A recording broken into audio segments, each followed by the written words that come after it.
देश के सबसे बड़े परोपकारी संस्थानों में शामिल टाटा ट्रस्ट ने इस वित्त वर्ष में जन कल्याण और समाज सेवा के लिए बड़ा ऐलान किया है। जोहार, नमस्कार, आप देख रहे हैं स्वराज पोस्ट और मैं हूं मौसमी शर्मा। टाटा ट्रस्ट इस साल करीब 2000 करोड़ रुपए के विभिन्न सामाजिक और विकासात्मक परियोजनाओं पर खर्च करेगा।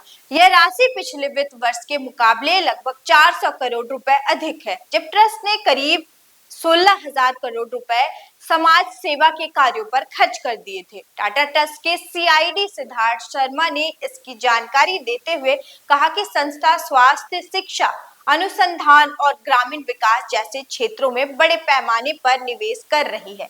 उन्होंने ट्रस्ट के भीतर कथित विवाद और अस्थिरता की खबरों को भी खारिज करते हुए कहा कि ऐसी रिपोर्ट केवल सनसनी फैलाने और ध्यान आकर्षित करने के लिए प्रकाशित की जा रही है।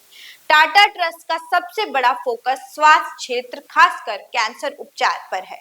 असम, झारखंड, महाराष्ट्र, आंध्र प्रदेश और उत्तर प्रदेश सहित कई राज्यों में ट्रस्ट की सहायता से किफायती और उच्च गुणवत्ता वाली कैंसर चिकित्सा सुविधाएं उपलब्ध कराई जा रही है। इसका उद्देश्य आम लोगों को कम लागत में बेहतर इलाज मुहैया कराना है। इसके अलावा ट्रस्ट एक विश्व स्तरीय विश्वविद्यालय स्थापित करेगी की दिशा में भी काम कर रहा है, जहां स्नातक स्तर की उच्च गुणवत्ता वाली शिक्षा उपलब्ध कराई जाएगी। वहीं मध्य भारत में अत्याधुनिक सुविधाओं से लैस मल्टी स्पेशलिटी अस्पताल बनाने की भी योजना पर तेजी से काम चल रहा है। वैज्ञानिक और तकनीक अनुसंधान के क्षेत्र में भी टाटा ट्रस्ट महत्वपूर्ण भूमिका निभा रहा है। कृषि और जीनोमिक्स रिसर्च के अलावा आईआईटी में मंडी में आपदा तैयारी और लचीलापन केंद्र तथा आईआईटी मद्रास में मस्तिष्क अनुसंधान परियोजनाओं को भी आर्थिक सहायता दी जा रही है। गौरतलब है कि टाटा ट्रस्ट टाटा सन्स में लगभग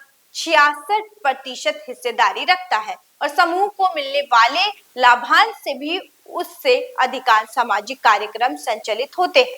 हाल ही के दिनों में टाटा ट्रस्ट और टाटा सन्स को लेकर कई तरह की अटकलें लगाई जा रही हैं। इनमें टाटा सन्स को संभावित शेयर बाजार लिस्टिंग को लेकर मतभेद की खबरें भी शामिल थी। दरअसल भारतीय रिजर्व बैंक ने टाटा सन्स को अपर लेयर एनबीएफसी श्रेणी में रखा है। नियमों के अनुसार इस श्रेणी की बड़ी वित्तीय संस्थाओं के लिए शेयर बाजार में सूचीबद्ध होना अनिवार्य है। इस मुद्दे को लेकर ट्रस्ट के भीतर मतभेद की चर्चाएं सामने आई। हालांकि अब टाटा ट्रस्ट के सीईओ ने स्पष्ट किया है कि संस्था अपने सामाजिक और विकासात्मक लक्ष्यों पर पूरी मजबूती से काम कर रही है और जन कल्याण उसकी सर्वोच्च प्राथमिकता बनी हुई है।